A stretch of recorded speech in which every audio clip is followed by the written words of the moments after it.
bem? Meu nome é Juni, eu vou me apresentar. Eu trabalho há mais ou menos 20 anos com questões de gênero. Hoje eu dirijo a Ecos, Comunicação e Sexualidade. Fiz mestrado na UNB discutindo travestilidades e saúde coletiva. E hoje eu faço parte de um grupo de pesquisa da Santa Casa que também tem trabalhado com essas questões. E a gente tem se envolvido em algumas pesquisas, Muriel e outras, porque, só, enquanto ela abre, existem N questões. Vou começar pela fala que a gente viu do vídeo. Né? Ela está dizendo, no final, que seria ótimo que a gente não precisasse olhar os marcadores, né, sejam eles de orientação sexual, raça, etnia, questões sociais, né, posicionamento social. Mas hoje ainda a gente sabe o quanto é importante a gente olhar para esses marcadores e perceber que eles não estão isolados. Quer dizer, uma pessoa que tem uma orientação sexual e se autodeclara gay, essa pessoa não é só gay, né? Essa pessoa pode morar na periferia ou aqui, vocês sabem muito bem disso, vocês que trabalham com os garotos e garotas, né? Pode ser negro, pode ter alguma deficiência, enfim. Então, hoje se fala muito das intersecções, né? Das questões de gênero, sexualidade, com todas as outras questões. Eu acho que a primeira coisa que a gente tem que sair daqui, e eu acho que ela tocou um pouco nesse assunto, é começar a problematizar essa pluralidade que dá um certo conforto, né? Da gente pensar, entendi, então esse menino eu acho que ele é transexual, eu acho que ele é uma mulher transexual, mas ele é absolutamente diferente de todo o resto dos outros meninos ou meninas que se auto-entendem, que são, de fato, transexuais. Então, assim, a pluralidade é sempre muito nefasta, né? No movimento feminista, eu vim do movimento feminista, a gente também tinha isso, né? A gente considerava as mulheres e discutia na polaridade binária, mulher versus homem, sempre com a ideia de que o homem, né, ele é a posição que tem poder, e aí a gente está falando de gênero, então, de alguma maneira, há uma relação de desigualdade, mas se desconsiderava, por exemplo, que as mulheres negras tinham muito menos acesso e tranquilidade na vida e sofriam muito mais preconceito e violência do que as mulheres brancas, né? Então, a gente já aprendeu com o movimento feminista que essa questão da universalidade ela não serve muito. Então, isso é importante a gente pensar. Então, ela fala desse lugar, não precisa das ideias. Sim, de fato, os intersexos, por exemplo, o que eles estão dizendo? Eles não estão... Quem são os intersexos? Né? Como se autodenominam? Por exemplo, o Pablo, talvez vocês conheçam. Tem como se chama? Eu sou horrível com o nome, mas depois eu vou lembrar. A da Quebrada. Quem conhece? Linda Quebrada, né? Que é uma DJ super incrível e que diz, eu sou homem e mulher. Né? Por quê, gente? Porque, na verdade, aí ela se põe nesse lugar, eu não tenho uma identidade de gênero fixa. Por quê? Que é uma tendência, como a Laerte, por um momento na vida dele, o cartunista, também se autodenominava homem e mulher. Porque ele está dizendo, ou agora, né, a Linda Quebrada está dizendo, que essa identidade fixa, posicionada no masculino ou no feminino, não me cabe. Né? E aí é um pouco do que ela começou a falar. Isso vem para além, né, das nossas discussões.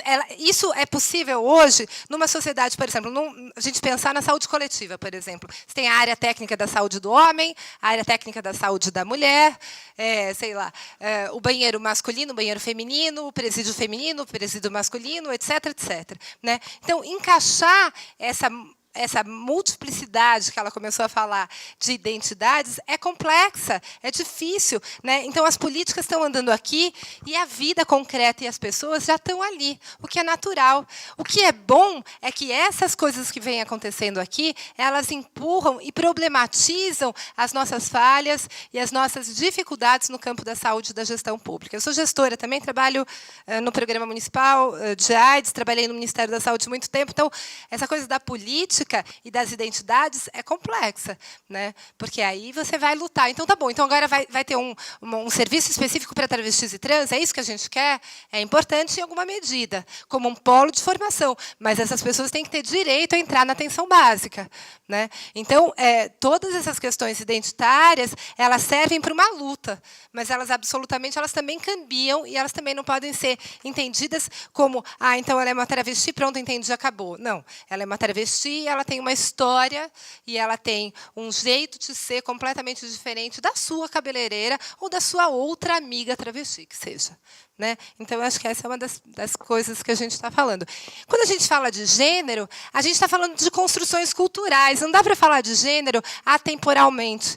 Né? Quer dizer, a gente está falando de gênero dentro de uma perspectiva histórica, né? Dentro de um determinado tempo histórico, e a gente está falando também de relações de poder. Quer dizer, você tem hoje uma sociedade com várias normas. Né? O que são as normas? São um jeito de funcionar da sociedade, da maioria, ou pelo menos que é trazida por pessoas que têm poder, né?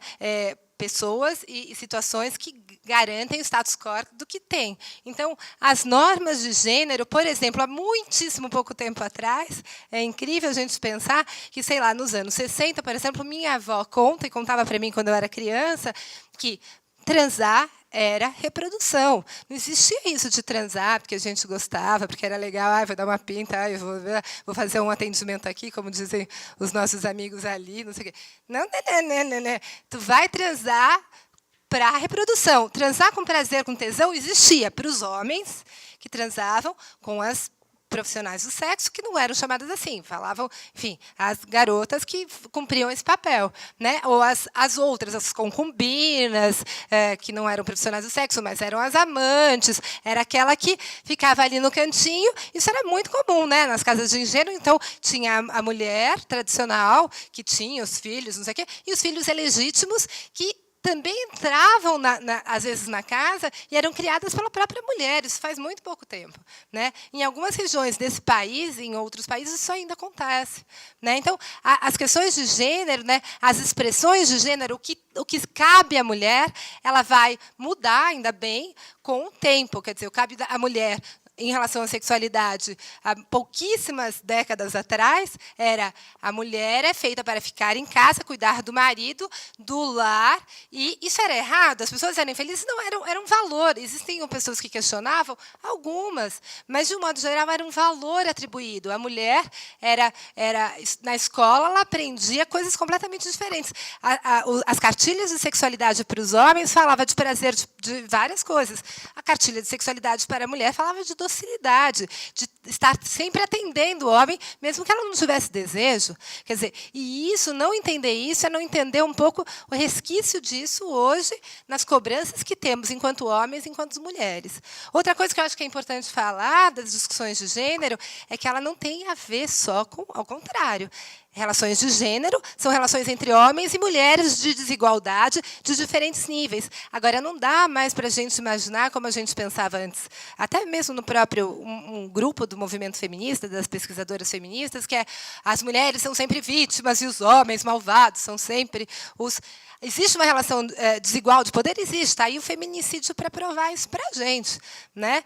Está aí, mas também está aí os acidentes de trânsito, no qual 80% dos acidentes fatais de trânsito são de homens. Por que são de homens? Porque também há uma pressão sobre a masculinidade hegemônica, ali que tem que ser agressivo, que tem que ultrapassar, que não tem que levar desaforo para casa, né? E que isso também recai sobre os corpos dos homens. Né? Quer dizer, a matança em relação aos meninos negros hoje nesse país, são meninos negros que estão morrendo.